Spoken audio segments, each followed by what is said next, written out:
Welcome to Money Matters, the podcast that focuses on how to use the money you have, make the money you need, and save the money you want.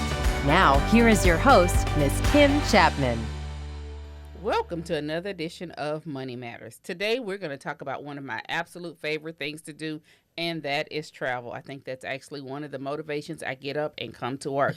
And so whether you are dreaming of some luxury travel around the world, or if you're looking for some tips on how to do it yourself, because I've had to do both of them, we're going to have some experts here with us to show us the best way to book your travel. So with me here today from Pearson's Travel is Miss Cindy Chambers and Miss Tutti Bonacarso. Did I say that right? Yes, very good. Thank you, ladies. Look, I told them, I said, this is my favorite subject, so hopefully we can get through and not be here for 2 or 3 days. We can wrap this up in about 45 minutes because I love travel, love to talk about travel. So tell us a little bit about your experience. I mean, Pearson's is a local travel agency here. I know the name. Most of our listeners probably know the name. We see it passing up the street on Jefferson all the time. So how did you get started in this business? And tell us, a little bit about your backgrounds.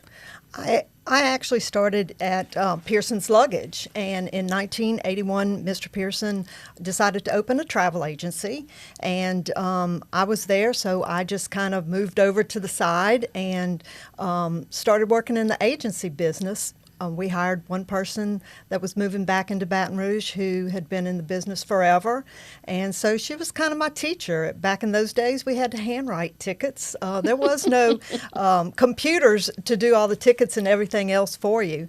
So it's been quite a ride with all the different things happening and changes, but it's been wonderful. It's a fun business, very fun. And Tutti just has a nice travel ring to it. Tell us about your background. Well, believe it or not, about 40 years ago, I went on my first cruise, and I fell in love with cruising. And when I came back, I decided that I wanted to get into travel. And basically, that's how I started off. And I do a lot of group travels for church groups and organizations, and I just love it. I love planning trips for people and making their dreams come true. Yeah. I can agree with you there. And I've done it both. I've done it with a travel agency. I've done the DIY. But what is going to be the biggest advantage of using a travel agent? You have us. You have a local person. We still have a storefront, so you can call and say, I need to come talk to you. We make sure that your passports are correct and have the 6-month time limit on it. And we just we're there to double check everything for you. Just another face and somebody that you can contact locally. Not a 1-800 number that stays busy and you have to keep transferring here and there and hoping you get to talk to somebody. Definitely understand the frustrations with that. Can working with a travel agency actually save you any money? Yes and no. I mean, we get all the same rates that everybody else gets. We belong to a consortium called Virtuoso.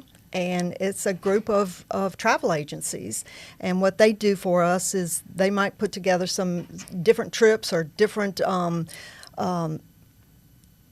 possibilities where you can get onboard credits or an extra tour or, so there'll be something added to your package where if you just book it on your own, you might not get that.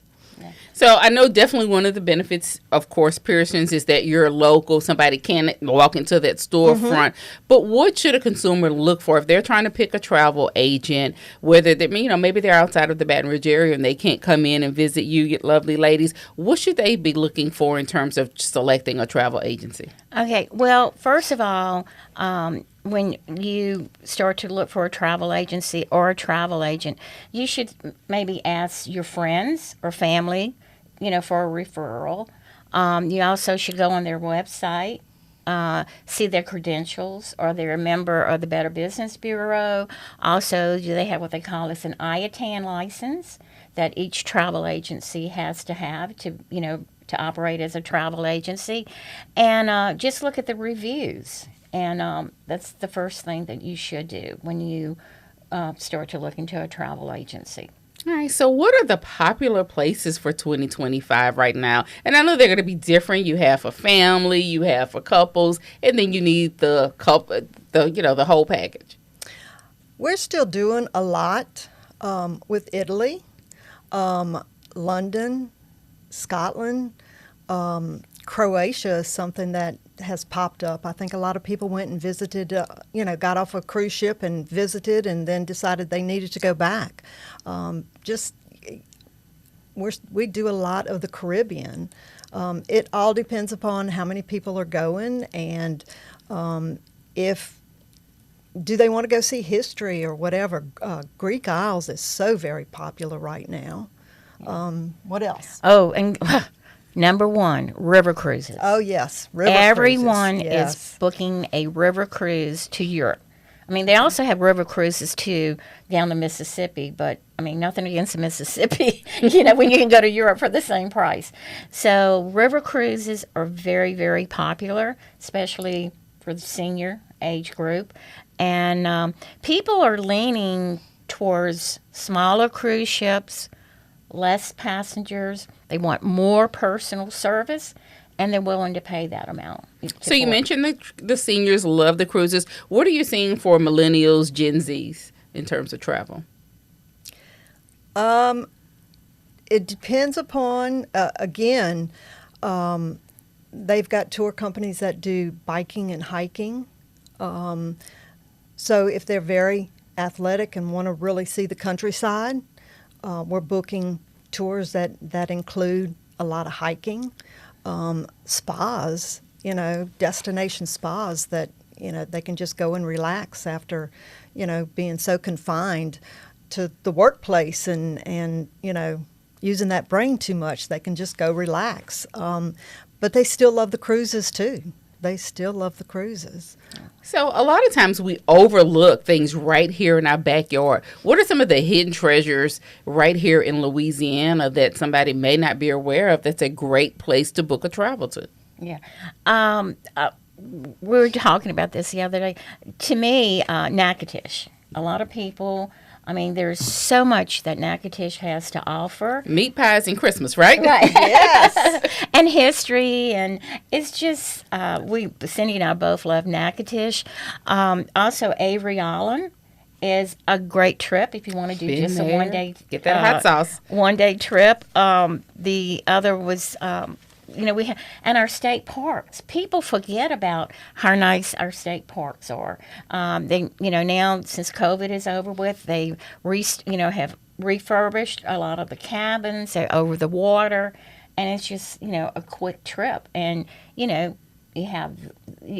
camp, you can fish, and it's just some wonderful opportunities for families to take advantage of. What are some of the most common mistakes consumers make when they're booking their own travel? Trying to do too much. Trying to do too much. Yes. So what do you explain that a little bit more? They'll book, instead of relaxing time, they will be booked for tours from the time they get up in the morning till the time they lay their head back down. And it's just a lot, and it's not relaxing. You just don't have time to see everything. It's great to stay busy because you might not ever go back to that place. But again, it's supposed to be a vacation, so don't try and cram so much into it. I've been so guilty of that. There was a time before I knew better, I would travel and I'd have to have an itinerary, right? And it would be from sun up to sundown. We would use every bit of those 24 hours and we'd be exhausted. And I think after one of my trips where I booked our flights at 6 o'clock in the morning, and my family and friends that were traveling with me, I got some really, really shady looks when we were in the airport at 4 or 5 o'clock in the morning. And I think I learned to, and I was even wore out after that particular trip. So I've kind of learned to scale back a little bit. So I agree with you in that sometimes we try and pack so much in that. So let's talk about preparation for that trip. Just for starters, how far in advance should somebody plan a trip?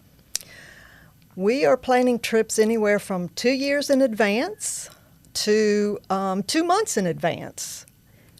If you know in advance that you can go next year at this time, you can go ahead and start booking. You might not be able to book everything because rates might not be out for everything, but most of the cruise and the tours fares are out there, and it just gives you a little opportunity that if you want to pay monthly, you can, call and say, okay, charge me another $5,000 on my trip, or $200, or, whatever the budget is.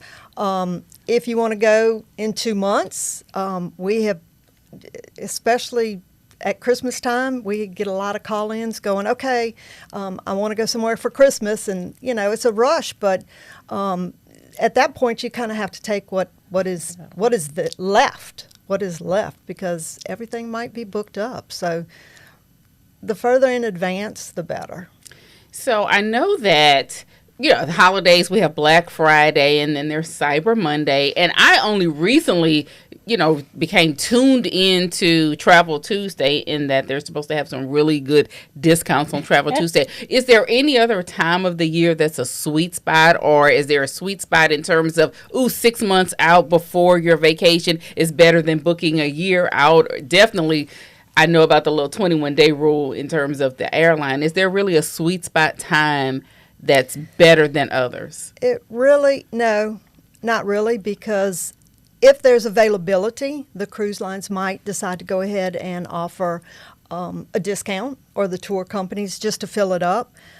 But these days, everybody is traveling, and a lot of the different categories are already filled up a year in advance.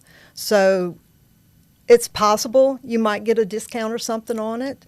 And the tour companies, the cruise lines, they all monthly change whatever their special is. Yeah.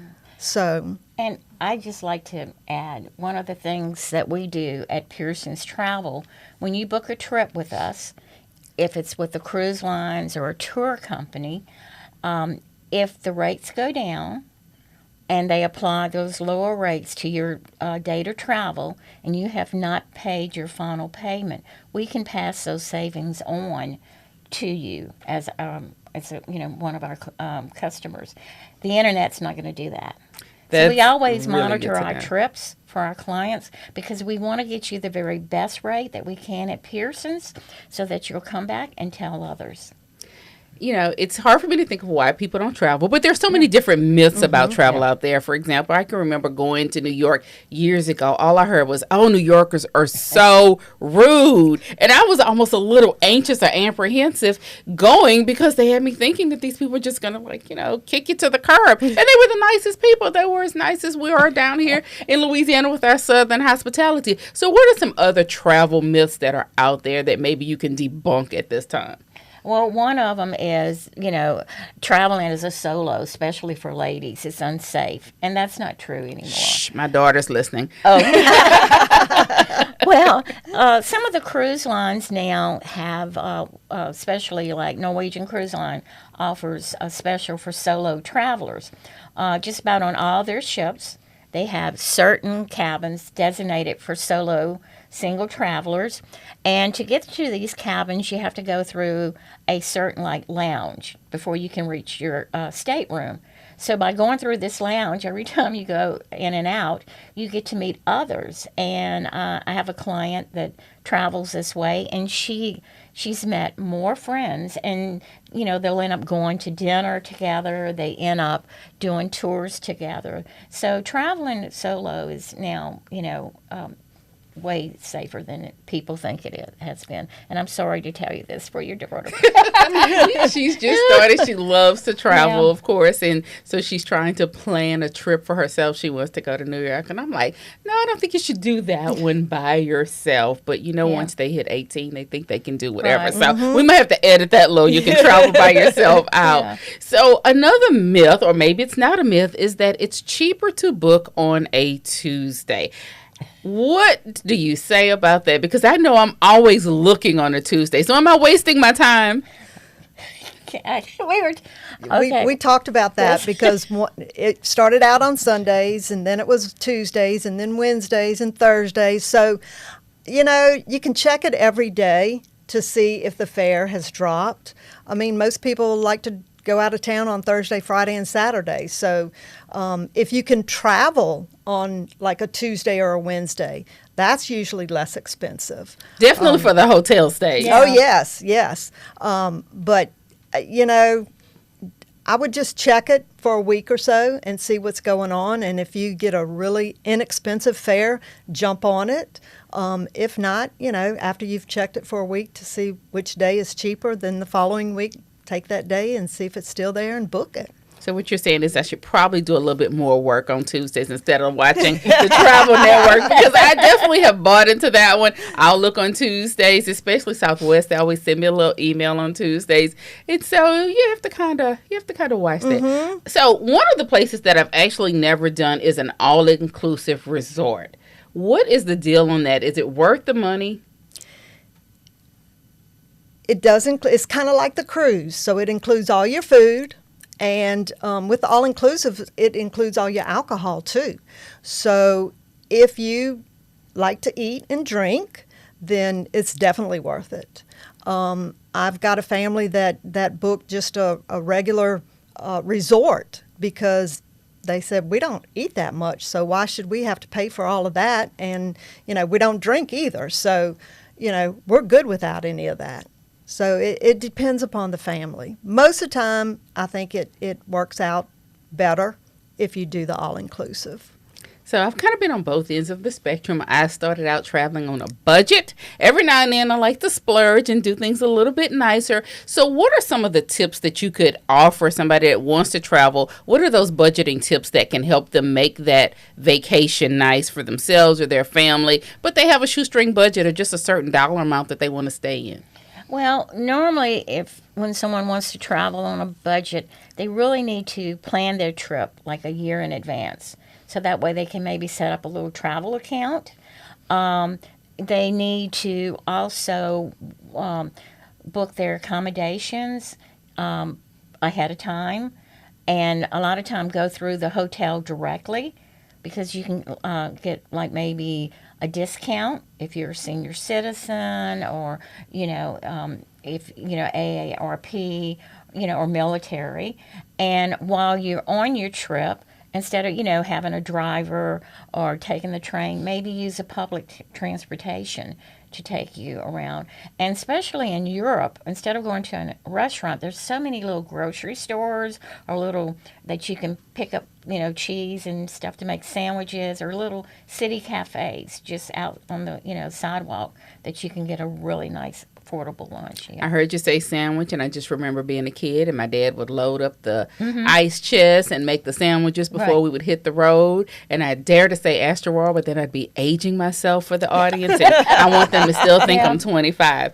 What are some other tips or ways to find discounts at hotels and airplane tickets? What are some good ways for them to find discounts?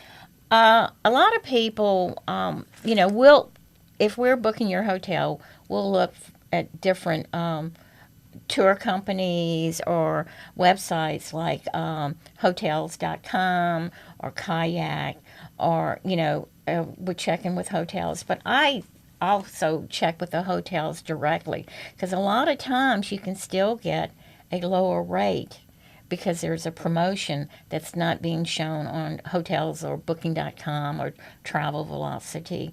And Kayak has really great deals on airline prices too, So, yeah. So what would you consider maybe the most budget-friendly places, definitely domestic, to travel to? Domestic. Right now, for domestic, a lot of people are going to Zion National Park. The parks are very popular this year. If you're doing the parks on your own, then they're very, very affordable. Like if you not doing an escorted tour, that's one of the benefits of going to the national parks. Are very popular. This year, I'm drawing a blank all of a sudden. Let's see. Also, going to like Florida. If you're going to Florida, instead of going to Orlando, maybe go to Augusta or Tampa, Florida. Instead of going to Disney World, you can still get the beaches and everything like that. Let's see. I'm just Driving versus yeah, flying. driving, yeah. will save you money. I know a lot of people don't like road trips, but just drive over to Texas. I've been researching for a group, Fredericksburg, and the different things that are over there, and they've got tours that you can do, or you can just show up and there's this place that has flowers, just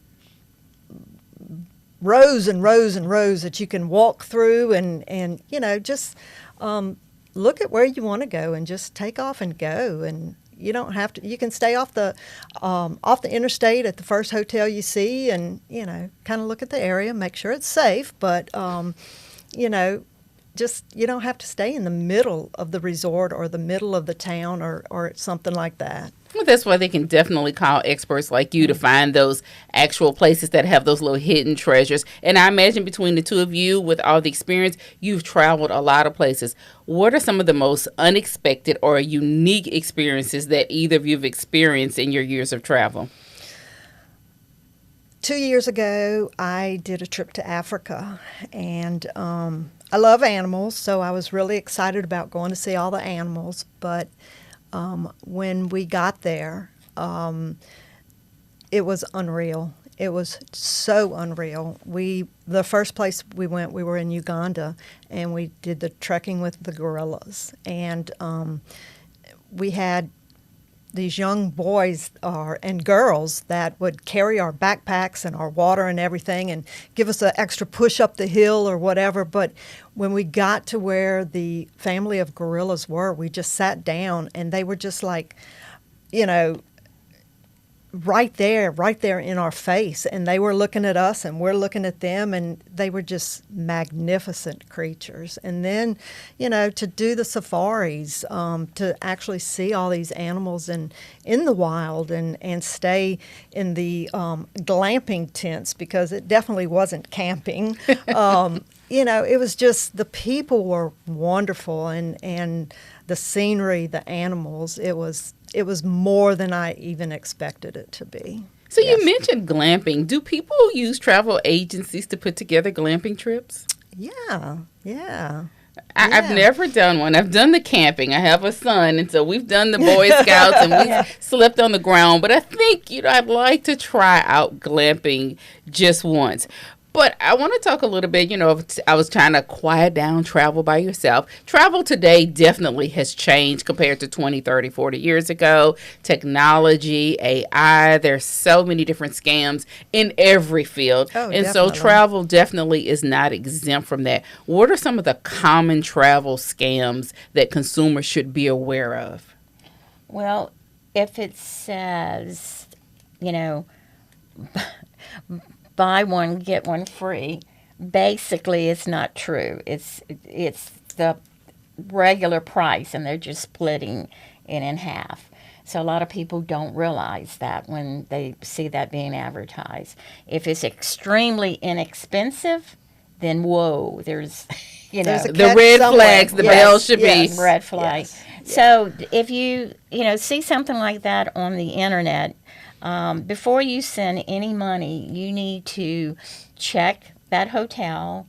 You need to check with the airlines to make sure you're getting what you think you're paying for, and then look at the ratings of that company, to see and the reviews before you give your money to them. So just be very careful.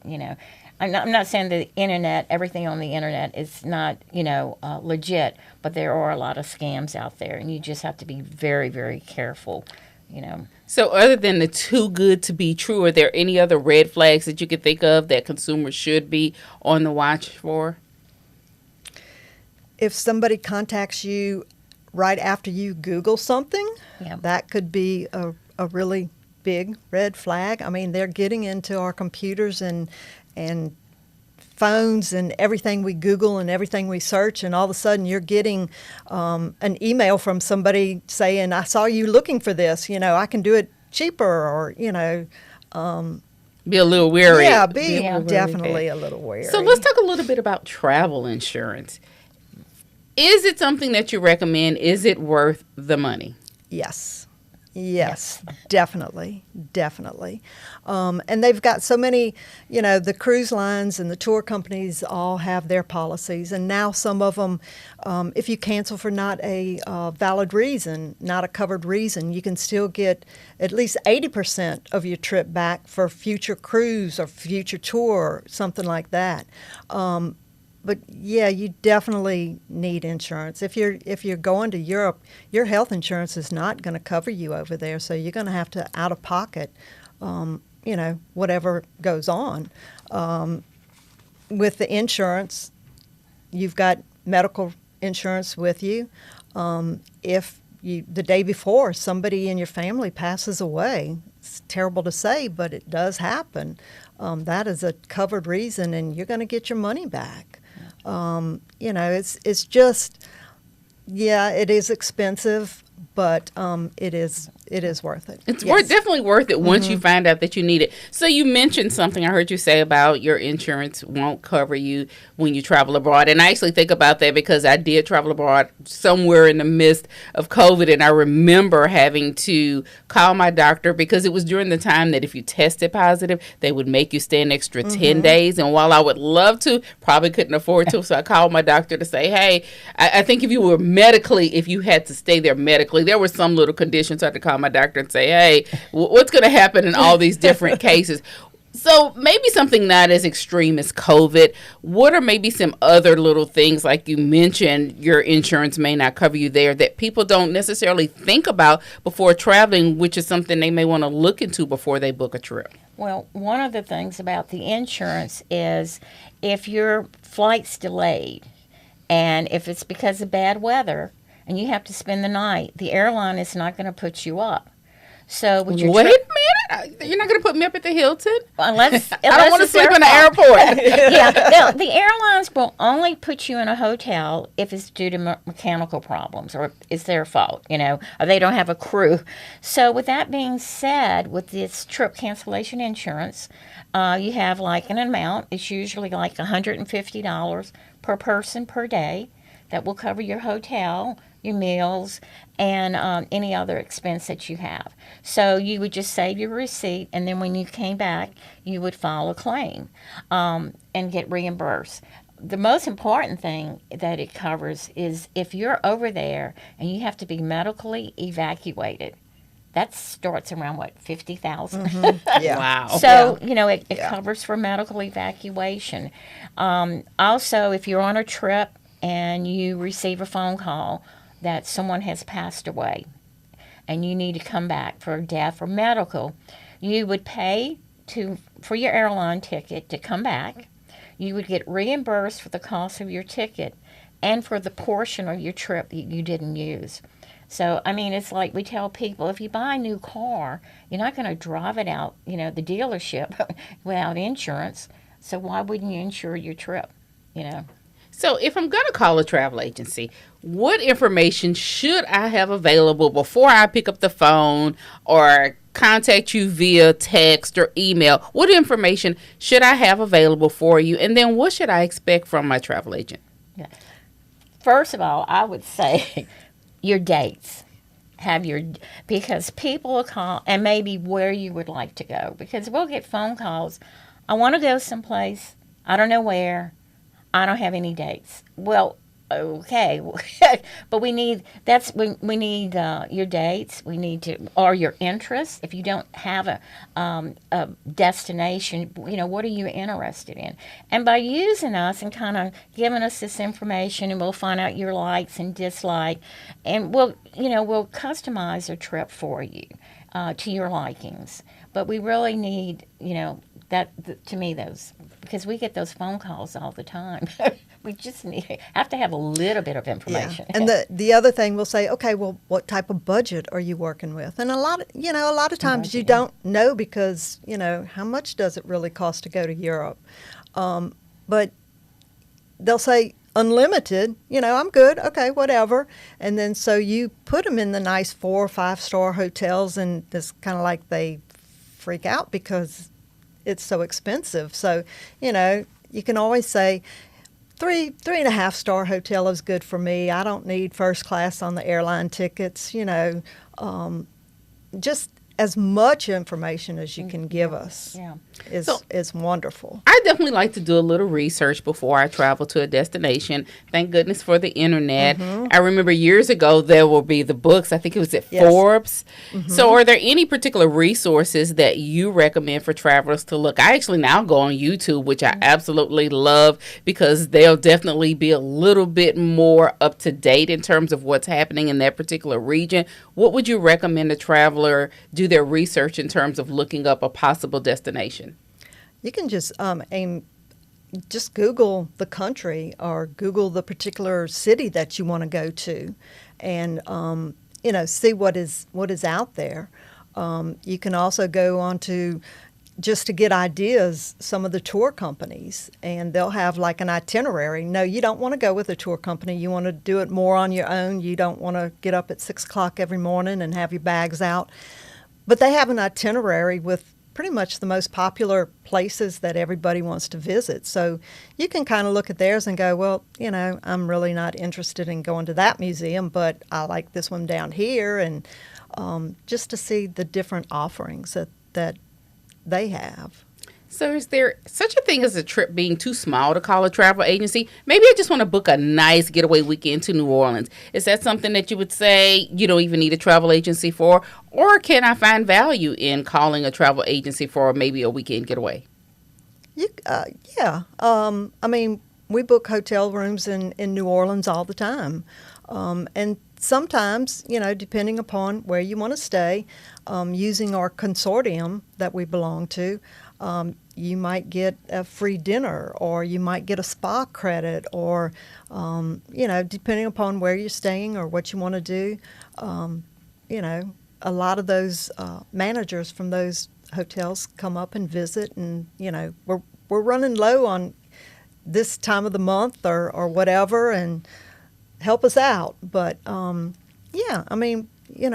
here to help, even if it's just a little weekend getaway. And I'm going to take a stab and make an assumption. Is Disney one of the most requested travel destinations? No. So tell me, enlighten me, what is the most requested travel destination?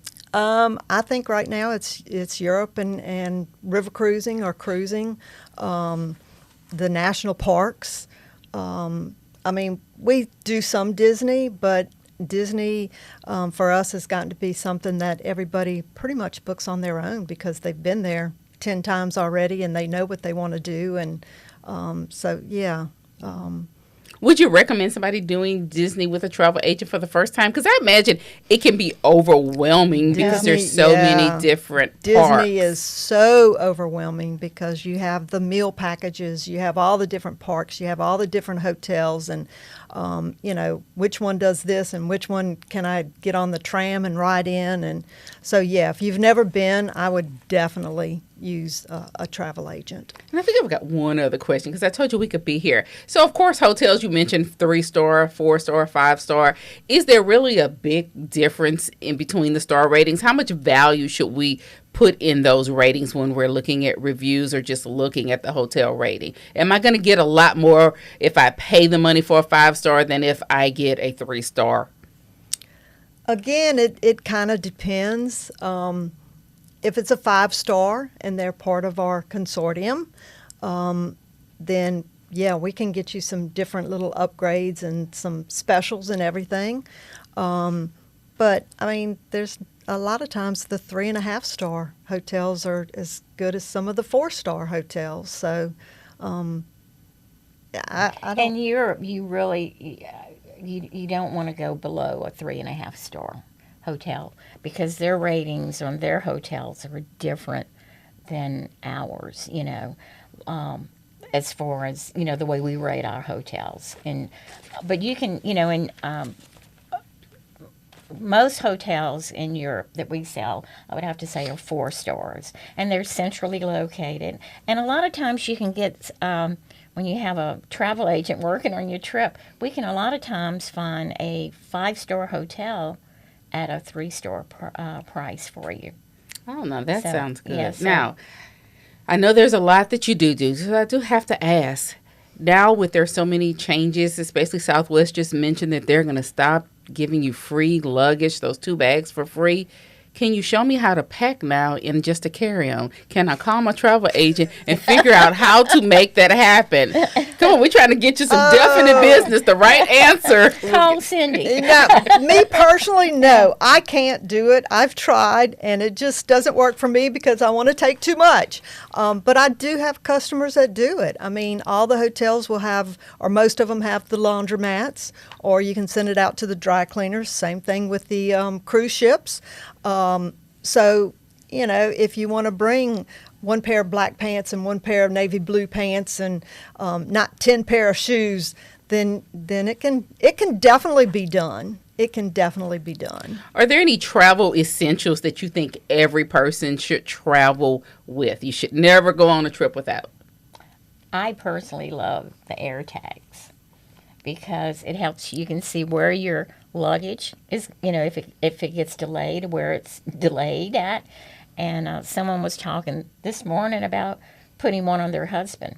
So you can find them in the airport, So that's gotten to be very, very popular with travelers, especially because there's so many delays with your flights and with your luggage. At least you'll have a little advantage to know where it's at if it's on its way to meet you. I would have to say for me. Yeah, definitely. I mean, back when we had the luggage store, we sold so many different items for security. Like the money belts, the ones that go around your neck, or the bags now that have the wires in them that somebody can't walk up and cut and take from you. So security stuff. So since it was Pearson's luggage before, any tips you can share with us on picking out luggage? I have Briggs & Riley, and I love it.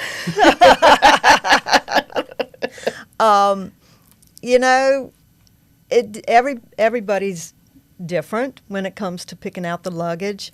I like the expandable cases because I can go with it being smushed down and small, and then on the way back, make it larger. To bring all my goodies back. So I've been doing it wrong. I take mine larger when I go, and then I just bring extra bags with me just in case I do it. And I use the soft side, and I've been wanting to transition to the hard, but it's like I like those little extra pockets. It just feels like it's a bonus travel section, and I'm just not quite ready to give that up. So any final thoughts or any final tips, advice you want to give to our travelers before we wrap up? Oh, well, we hope that you might decide, if you have not used a travel agent, to give us a call.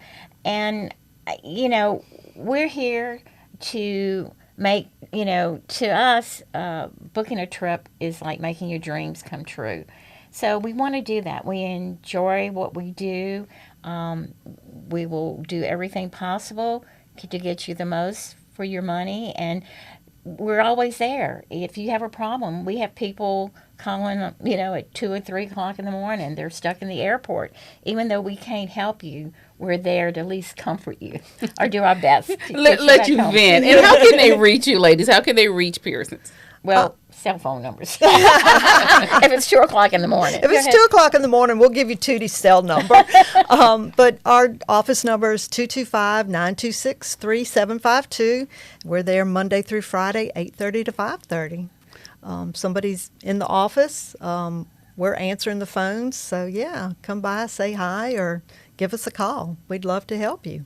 Well, ladies, thank you so much. We're going to turn the mics off and see if we can book my next trip while I have you here. But thank you so much. So no matter where you want to travel, you've got some tips here for DIY. You definitely have some information on if you need to be able to use a travel agent. So we'll just leave you with happy travels. It's time for Blueprint Building Blocks. Small changes that lead to big financial wins. Let's stack up for success. Do your research. Whether you book on your own or use a consultant, always compare prices and read reviews to get the best bang for your buck. Plan ahead. The best travel deals go to those who book early. You can set travel alerts and track prices. You want to be budget savvy? Use those points, discounts, and off-peak travel dates to stretch your dollar. And of course, you want to stay safe. Be aware of travel scams and always book through reputable sites or consultants. That's a wrap on today's Blueprint Building Blocks. Stay on track with your financial journey. Subscribe to the Money Matters podcast and visit neighborsfcu.org/financial wellness for more tools to help you build a strong financial future.